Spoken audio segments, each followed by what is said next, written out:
मीरा शिंदे यांनी लिहिलेला नात्यांची घट्ट वीण हा चौथा पाठ आपण आज बघणार आहोत. यामध्ये प्रत्येक माणूस हा अनेक नात्यांनी परस्परांशी गुंफलेला असतो. जन्मापासून सुरू झालेला हा नात्यांचा प्रवास अखेरपर्यंत चालूच राहतो. एवढी ही नात्यांची वीण घट्ट असते. हे या लेखिकेने आपल्या पाठातून तिने सांगितलेलं आहे. तर वीण म्हणजे काय? तर वीण हा शब्द तुम्ही ऐकला असेल कदाचित. स्वेटर विणतात किंवा कापड विणतात, विणकर कापड विणतो, तर ते धागे परस्परांमध्ये अतिशय सुंदर रीतीने गुंफलेले असतात, अतिशय नाजूक रीतीने गुंफलेले असतात आणि ते त्यापासून जे तयार होतं त्याला वीण असं म्हणतात. म्हणजे स्वेटरची वीण असते किंवा कपड्याची वीण असते, तशीच नात्यांची देखील वीण असते. कारण अनेक नाती असतात आणि ती परस्परांमध्ये गुंफलेली असतात आणि आपल्याला ती हवीशी असतात, म्हणून त्याला नात्यांची घट्ट वीण असा रूपक वापरलेला आहे इथे. पुढे जाऊया आपण. जर धड्याची सुरुवात पाहिली ना तुम्ही, तर असं लक्षात येईल की सुरुवातीलाच अतिशय अलंकारिक किंवा रूपकात्मक वाक्याने सुरुवात केलेली आहे. जन्माला येतानाच माणूस नाळेबरोबर नात्यांची माळ घेऊन येतो. या माळेत नाते नामक मणी ओवलेले असतात. म्हणजे जशी नाळ जोडलेली असते बाळाला, तशीच ती बाहेर येताना नाळ असते. त्याचबरोबर एक नात्यांची माळ देखील त्याच्याकडे असते. म्हणजे अनेक नाती असतात. तो कोणाचा तरी मुलगा असतो, मुलगी असते, नातू असतो, भाऊ असतो, बहीण असते. अशा अनेक नाती तुम्हाला माहिती असतील. तुम्ही थोडा विचार केला तर लक्षातही येईल की कोणकोणती नाती जन्मतःच मिळतात. तर अशा अनेक नाती आपल्याला जन्मतःच मिळतात आणि त्या नात्यांची छान अशी सुंदर वीण तयार होते आणि हळूहळू ती वाढत जाते. जसजसे आपण मोठे होतो तसतसे अजून नाती आपल्याला येऊन मिळतात. तर अशी ही नात्यांची सुंदर वीण असते आणि आपलं जीवन समृद्ध करते, सुंदर करते.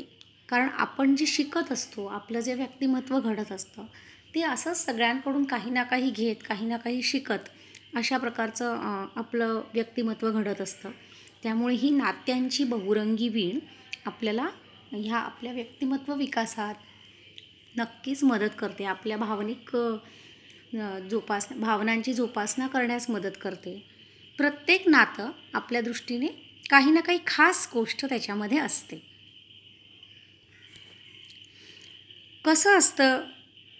कशी असते ही नात्यांची वीण? तर रेशमाच्या धाग्यासारखी अशी उपमा दिलेली आहे लेखिकेने. रेशमाचे धागे कसे असतात? नाजूक असतात, सुंदर असतात, रंगीबेरंगी असतात आणि भक्कम देखील असतात. सहसा ती लवकर तुटत नाही.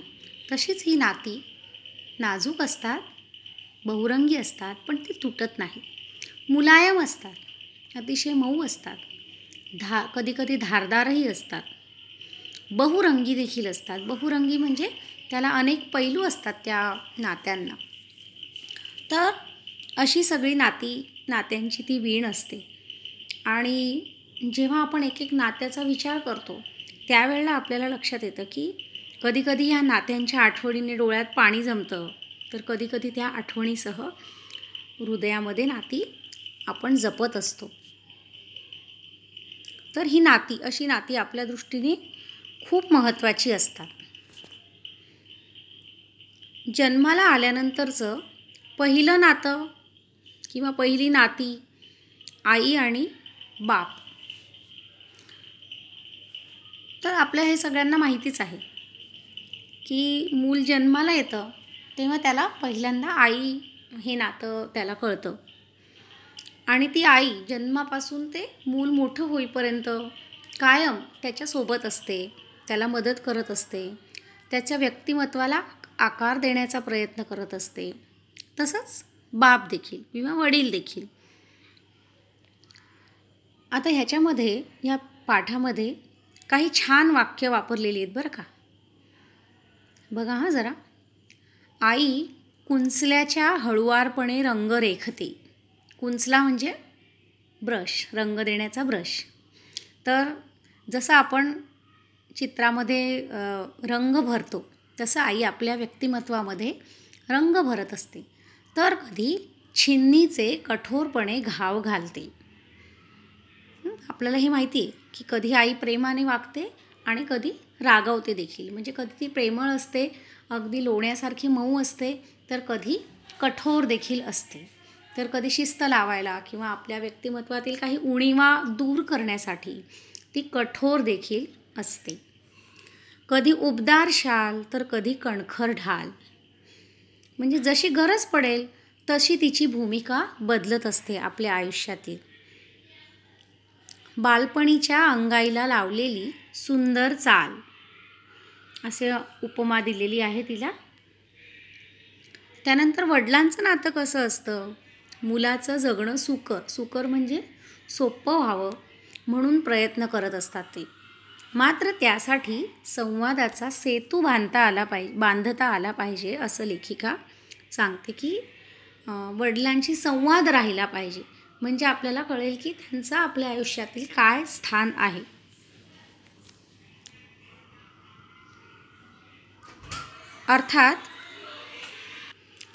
अर्थात कुठल्याही नात्यामध्ये संवाद हा महत्त्वाचाच आहे हे यातून अधोरेखित होतं की संवादाचा सेतू म्हटलं त्याला. सेतू म्हणजे पूल बांधणे. तर आपल्याला ते जे पुढचं समोरच्याचं नातं असेल ते जर चांगलं हवं असेल किंवा मायेचं, प्रेमाचं, वात्सल्याचं आणि ते नेहमी आयुष्यभर तसंच हवं असेल तर आपल्याला चांगला संवाद असावा लागतो.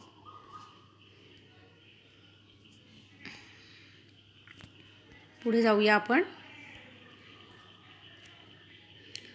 आता काही नाती आपल्याला जन्मानेच प्राप्त झालेली असतात, ती तुम्हाला माहिती आहे. आई, वडील, भावंड, आजी, आजोबा, काका, मामा, ही आपली जन्मतःच आपल्याला ही नाती मिळतात. आणि काही नाती असतात ती सान्निध्याने म्हणजे काय? सहवासाने प्राप्त झालेली असतात.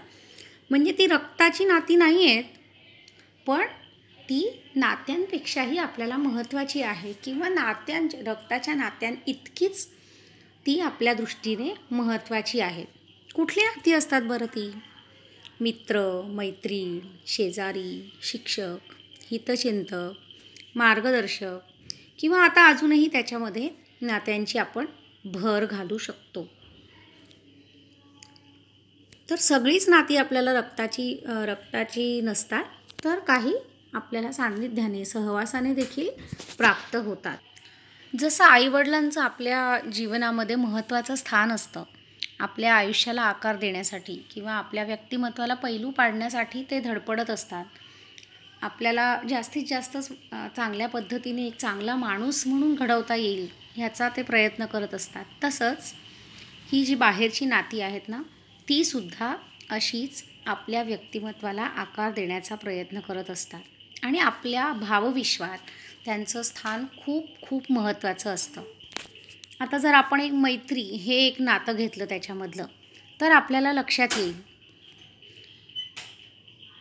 तर आपण फक्त मैत्री ह्याच्यावरती आत्ता बोलूया, त्याच्यावरती प्रकाश टाकूया. मैत्रीचं नातं कसं असतं तुम्हाला सगळ्यांना माहिती आहे. आणि आत्ता तुमच्या ह्या वयात म्हणजे पौगंडावस्थेत किंवा किशोरावस्थेत म्हणाल की मित्र किंवा मैत्रीण हे खूप महत्त्वाची वाटतात.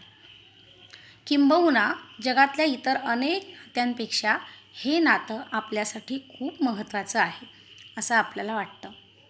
कारण आपलं आणि आपल्या मित्राचं, मैत्रिणीचं भावविश्व समान असतं. विचार बऱ्यापैकी आपले जुळणारे असतात आणि आपल्याला काय म्हणायचं आहे ते आपल्या मित्राला किंवा मैत्रिणीला बरोबर कळत असतं. तर असं अनादी अनंत असं लेखिकेने म्हटलं आहे त्या नात्याला. अनादी अनंत म्हणजे ज्याला अंत नाही, आदी म्हणजे सुरुवात नाही आणि अंतही नाही. अनआदी अनंत.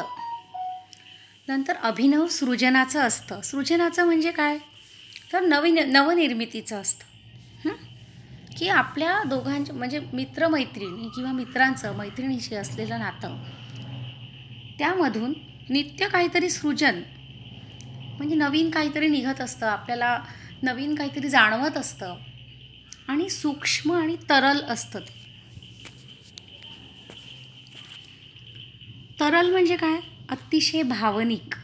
म्हणजे मला काय म्हणायचं आहे हे माझ्या मैत्रिणीला अचूकपणे कळतं. किंवा आज माझा मूड नाही आहे, मला वाईट वाटतं आहे, आनंद होतो आहे, हे पटकन कळणं. म्हणजे भावना दोघांच्या परस्परांच्या अगदी जोडलेल्या असतात किंवा समान असतात किंवा पटकन ओळखता येतं. तर असं हे सूक्ष्म आणि तरल नातं असतं.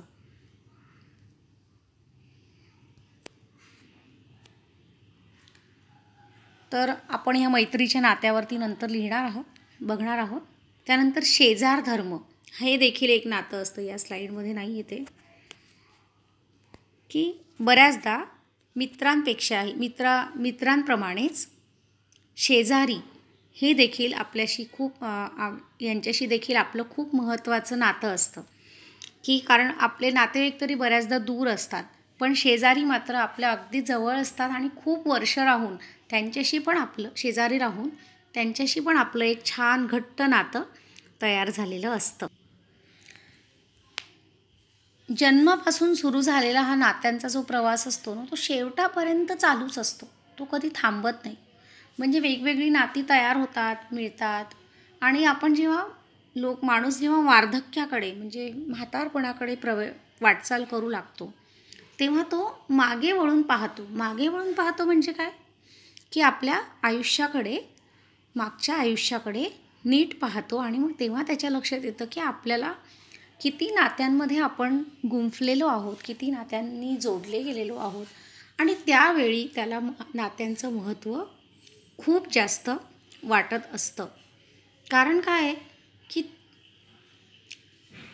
नेत्र लागले पैल तिरी असं त्याला म्हणतात की आता आपलं आयुष्य कदाचित संपेल असंही वाटू शकतं किंवा आता कदाचित नात्यांचा हा प्रवास देखील केव्हाही संपू शकतो असंही वाटतं. त्यामुळे म्हातारपणी किंवा वार्धक्यावस्थेत प्रवास वार्धक्यावस्थेकडे जात असताना ह्या नात्यांचं महत्त्व काही वेगळंच वाटत असतं. पिकलं पान गळणार, नवी पालवी फुटणार हे त्यावेळेला त्याला समजू लागलं असतं. पिकलं पान गळणार म्हणजे हा पण एक रूपक अलंकार आहे की माणूस जन्माला आला की त्याचा मृत्यू अटळ आहे आणि या शेवटामध्येही एक सुरुवात आहे. म्हणजे जरी मृत्यू झाला तरीसुद्धा नवीन आयुष्य येणार आहेत आणि ती पिढी पुढे चालू राहणार आहे हे त्याला वाटत असतं. तर अशा रीतीने जन्मतःच नात्यांचा सुरू झालेला प्रवास शेवटपर्यंत चालू राहतो. त्यामध्ये आजीचं एक महत्त्वाचं नातं असतं. आजी आजोबा हे देखील एक छान अगदी प्रेमाचं आणि मायेचं म्हणजे आपण म्हणतो की आजी आजोबांसाठी नातवंड म्हणजे दुधावरची साय असतात. म्हणजे त्यांचं नातवंडांवर खूप जास्त प्रेम असतं. तर अशी सगळी नाती आपल्याला भेटतात आणि हा प्रवास आपला चालू राहतो. तर हे यातून लेखिकेला सांगायचं आहे. तुम्ही हा पाठ नीट वाचा आणि काही समजलं नसेल तर नक्की विचारा. मी काही शब्द दिले आहेत, नवीन शब्द याच्यामध्ये नवीन वाटणारे त्याचे अर्थ इथे दिलेले आहेत. उदाहरणार्थ वात्सल्य म्हणजे आईची माया, अपरिहार्य म्हणजे न टाळता येणारे, सृजन नवनिर्मिती, अभिन्न एकरूप, अनादि अनंत ज्याला सुरुवातही नाही आणि शेवटही नाही असे, अहंगंड गर्व अहंकार, स्नेह प्रेम, शाश्वत म्हणजे चिरंतन कधीही न संपणारं. तर असा हा आपला पाठ आहे. नीट वाचा, त्याच्यावरचा स्वाध्याय देखील वाचा आणि स्वाध्याय सोडवण्याचा प्रयत्न करा. आणि इथे पान नंबर 12वर पृष्ठ क्रमांक 12वरती सगळ्यात शेवटी पाठातील वाक्यात परस्पर विरोधी शब्द वापरून केलेली रचना हे लेखनाचे वैशिष्ट्य आहे. ही रचना म्हणजे समृद्ध भाषेचे उदाहरण आहे. तर हा जो भाग आहे, मी आत्ता काही वाचून दाखवला त्यातला भाग, तो पूर्ण वाचा आणि त्यातून तुम्हाला काय लक्षात येतं आहे त्या भाषेबद्दल त्याचा विचार करा जरा.